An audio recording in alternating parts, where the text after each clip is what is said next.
Meu amigo Bobinha, marcando presença, a Chiquinha.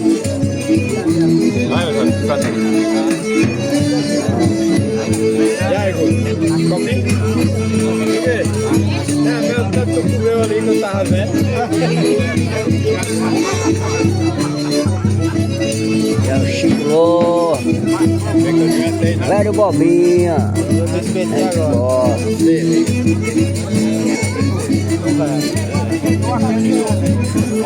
E eu já escondendo aí 13 anos.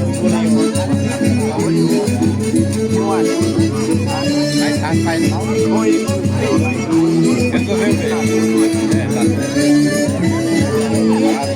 Minha amiga Nenezinha. Nunca bebi duas, três ficas, só bebi pra encher o